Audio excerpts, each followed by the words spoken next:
Renungan Pagi menjadi Putra dan Putri Allah oleh Ellen G. White, 15 Desember 2021. Mari kita berdoa. Bapa kami yang di sorga, Allah pencipta langit dan bumi, laut dan segala isinya, Allah yang maha besar, maha kuasa, sumber segalanya, yang kami sembah selalu melalui anak-Mu yang tunggal, Yesus Kristus. Terpujilah Yesus, anak Allah yang maha tinggi, yang adalah anak domba yang menghapus dosa dunia ini. Pada pagi hari ini kami bersyukur boleh bangun dan berbakti, dan sebagaimana membaca dan mendengarkan nasihat firman-Mu, kiranya ini menjadi sukacita bagi masing-masing kami, agar boleh hadir dalam perjamuan nikah nanti. Beserta kami sepanjang perbaktian ini kehendak-Mu yang jadi, ampun kami akan dosa dan salah, karena kami berdoa hanya dalam nama anak Allah yang tunggal, Yesus Kristus, yang adalah Tuhan dan Juru Selamat kami. Amin. Renungan hari ini akan dibacakan oleh Saudari Jehan Ayorbaba. Silakan Saudari Jehan. Renungan kita pada pagi hari ini berjudul Dia mengundang kita ke perjamuan kawin. Ayat hafalan, berbahagialah mereka yang diundang ke perjamuan kawin anak domba. Wahyu 19 ayat 9. Tuhan Yesus sedang mengadakan percobaan pada pikiran manusia dengan menyatakan kemurahan dan anugerah-Nya yang berkelimpahan. Allah sedang mengadakan perubahan-perubahan yang begitu ajaib sehingga setan dengan segala kemenangannya yang angkuh, dengan segala persekutuan kejahatannya bersatu melawan Allah dan hukum-hukum pemerintahannya, berdiri memandang pikiran manusia itu sebagai benteng yang tidak dapat ditembus oleh cara pikir sesat dan delusi milik setan.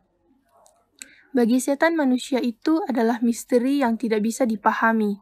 Malaikat-malaikat Allah, serafim dan kerubim, kuasa-kuasa yang ditugaskan untuk bekerja sama dengan perwakilan-perwakilan manusia, memandang dengan keheranan dan sukacita bahwa manusia yang berdosa itu, yang sebelumnya adalah anak-anak murka, oleh pengajaran Kristus memperkembang karakter yang sesuai dengan ilahi, untuk menjadi putra-putri Allah yang memerankan hal penting dalam pekerjaan dan sukacita surga.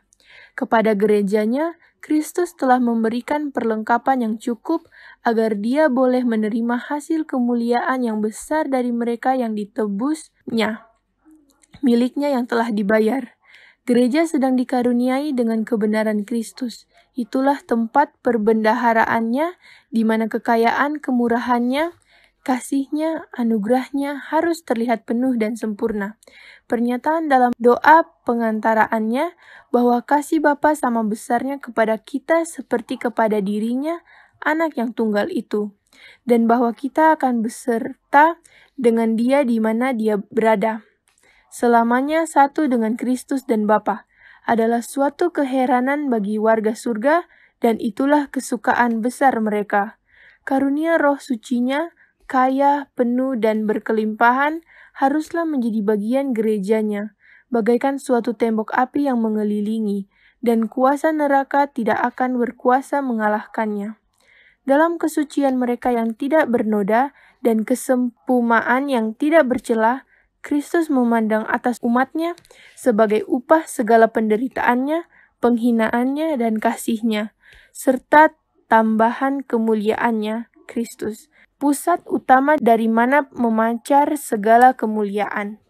Berbahagialah mereka yang diundang ke perjamuan kawin anak domba. Terima kasih atas penata layanan Saudari Jehan. Tuhan Yesus memberkati. Selamat pagi saudaraku dalam Tuhan. Di dalam Alkitab, pernikahan mempunyai makna rohani. Roh Nubuat menjelaskan dalam My Life Today halaman 356 paragraf 2 berkata, dalam perjanjian lama dan baru, hubungan pernikahan digunakan untuk mewakili persatuan yang lembut dan suci yang ada antara Kristus dan umat-Nya.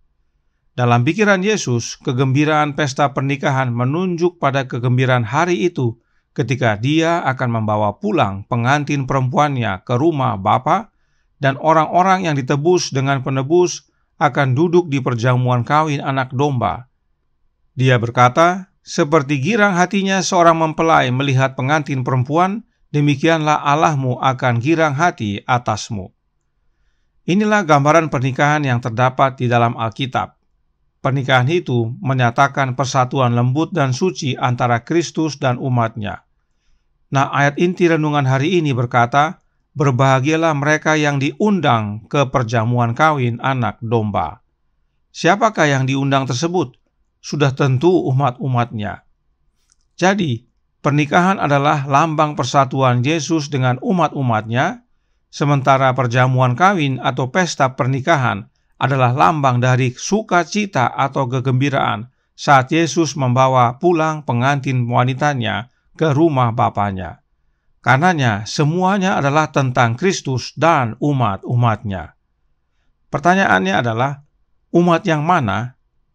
Hal ini perlu jelas karena miliaran orang di dunia ini mengakui sebagai pengikut Kristus dan mengakui sebagai umat-umat Allah. Apakah mereka semua diundang? Sudah tentu tidak. Apakah buktinya? Mari kita baca Wahyu 19 ayat 8, yaitu ayat yang sebelum ayat inti renungan hari ini. Wahyu 19 ayat 8 berkata, dan kepadanya dikaruniakan supaya memakai kain lenan halus yang berkilau-kilauan dan yang putih bersih. Lenan halus itu adalah perbuatan-perbuatan yang benar dari orang-orang kudus.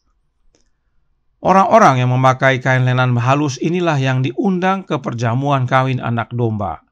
Artinya, tidak semua orang yang mengaku umat Allah menerima undangan. Hanya mereka yang memakai kain lenan halus yang dapat hadir dalam acara perjamuan nikah tersebut. Dikatakan bahwa kain lenan halus tersebut adalah perbuatan-perbuatan yang benar dari orang-orang kudus. Apakah maksudnya?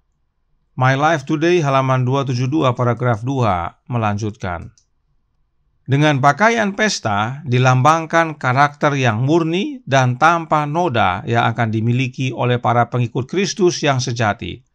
Kepada gereja diberikan supaya memakai kain lenan halus yang berkilau-kilauan dan yang putih bersih, tanpa cacat atau kerut atau yang serupa itu. Kain lenan halus, kata kitab suci, adalah perbuatan-perbuatan yang benar dari orang-orang kudus. Adalah kebenaran Kristus, karakternya sendiri yang tidak bercacat, bahwa melalui iman diberikan kepada semua orang yang menerima Dia sebagai juru selamat pribadi mereka. Kain lenan halus itu adalah perbuatan-perbuatan yang benar dari orang-orang kudus, tetapi itu bukan datang dari diri mereka sendiri, melainkan kebenaran Kristus, yang adalah karakter Kristus yang tidak bercacat, yang diberikan kepada semua orang melalui iman. Artinya, perbuatan benar orang-orang kudus tersebut bukan hasil usaha, tetapi pekerjaan Kristus dalam hidup orang-orang kudus itu. Itulah lambang kain lenan halus yang Yesus karuniakan kepada kita yang percaya melalui iman. Jadi, syarat untuk dapat hadir dalam perjamuan kawin adalah kain lenan halus yang adalah jubah kebenaran Kristus. Itu sebabnya Roh Nubuat berkata dalam Membina Kehidupan Abadi halaman 237 paragraf pertama. Pakaian kawin menggambarkan tabiat yang harus dimiliki semua orang yang akan dinyatakan sebagai tamu-tamu yang layak bagi perjamuan kawin itu. Jadi jelas, tidak semua orang yang mengaku umat Allah yang dapat hadir dalam pesta perjamuan kawin anak domba Allah. Hanya yang mengenakan jubah kebenaran Kristus atau lenan halus yang layak untuk hadir dalam perjamuan kawin tersebut. Namun jangan lupa, jubah atau pakaian ini bukan nanti kita pakai, tapi dari sekarang di dunia ini. Bapa Kita Peduli halaman 230 paragraf 5 menyatakan, jubah ini karakter Kristus sendiri yang tak bernoda dengan limpah ditawarkan kepada semua umat manusia. Namun semua yang menerimanya akan menerima dan memakainya di sini. Jubah kebenaran Kristus tersebut sudah harus mulai digunakan di dunia ini agar kita layak nanti berdiri di hadapan Raja dan menerima kerajaan kemuliaan itu, atau hadir dalam perjamuan kawin. Bagaimana caranya untuk dapat menerima dan memakai jubah kebenaran Kristus tersebut? Kita baca dalam Healthful Living halaman 44 paragraf pertama yang berbunyi, 2 Korintus 7 ayat 1, ini adalah pekerjaan kita sebagai orang Kristen untuk membersihkan jubah karakter kita dari setiap noda. Roh harus selaras dengan Roh Kristus, kebiasaan harus sesuai dengan kehendaknya dalam ketaatan pada persyaratannya. Ada hubungan antara membersihkan jubah dengan kehadiran Roh Kristus, sebab memang hanya Kristus yang berkuasa untuk membersihkan dan Dia hadir oleh kehadiran Roh-Nya yang kudus, Roh Kristus. Jadi, untuk dapat menerima dan mengenakan jubah kebenaran Kristus, mulai dari dunia ini adalah dengan menerima kehadiran Roh Kristus dalam hati kita. Dan bila Roh Kristus tinggal dalam hati kita, maka God's Amazing Grace halaman 239 paragraf 3 menyatakan, Roh Kristus di dalam hati akan dinyatakan dalam karakter, akan mengembangkan kualitas dan kuasa yang mulia. Memiliki Roh Kristus akan mengubahkan karakter kita selaras dengan karakter Kristus. Dan bila kita memiliki karakter Kristus, maka itu sama dengan telah menerima dan mengenakan jubah kebenaran Kristus. Sebab jubah kebenaran Kristus adalah kesempurnaan karakter Kristus itu. Inilah syarat untuk kita dapat hadir dalam perjamuan kawin anak domba. Karenanya ingat kembali kutipan berikut ini yang terdapat dalam The Review and Herald, Mei 26 tahun 1904, artikel A, paragraf 6, yang berkata, kita tidak bisa hidup tanpa kehadiran Kristus, karena kesempurnaan karakter hanya datang melalui karunia kebenarannya. Jelas sekali, hanya Yesus yang kita perlukan untuk dapat hadir dalam perjamuan kawin di sorga. Dan Yesus tinggal dalam hati kita oleh kehadiran Roh-Nya, Roh Kristus.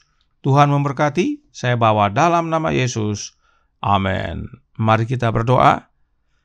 Bapa kami yang di sorga, Allah pencipta langit dan bumi, laut dan segala isinya, Allah yang maha besar, maha kuasa, sumber segalanya, yang kami sembah selalu melalui anak-Mu yang tunggal, Yesus Kristus. Terima kasih atas nasihat indah pagi hari ini, agar kami semua membuka hati dan menerima Roh Kristus dalam hati ini, sebab itulah wujud kami mengenakan kain lenan halus, jubah kebenaran Kristus yang adalah kesempurnaan karakternya, yang Kristus kerjakan dalam hidup kami.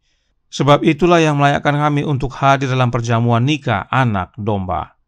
Karenanya tolong kami ya Bapa, curahkan roh anak-Mu dalam hati ini, kehendak-Mu yang jadi, ampun kami akan dosa dan salah, karena kami berdoa hanya melalui anak Allah yang tunggal, Yesus Kristus, yang adalah Tuhan dan Juru Selamat kami. Amin.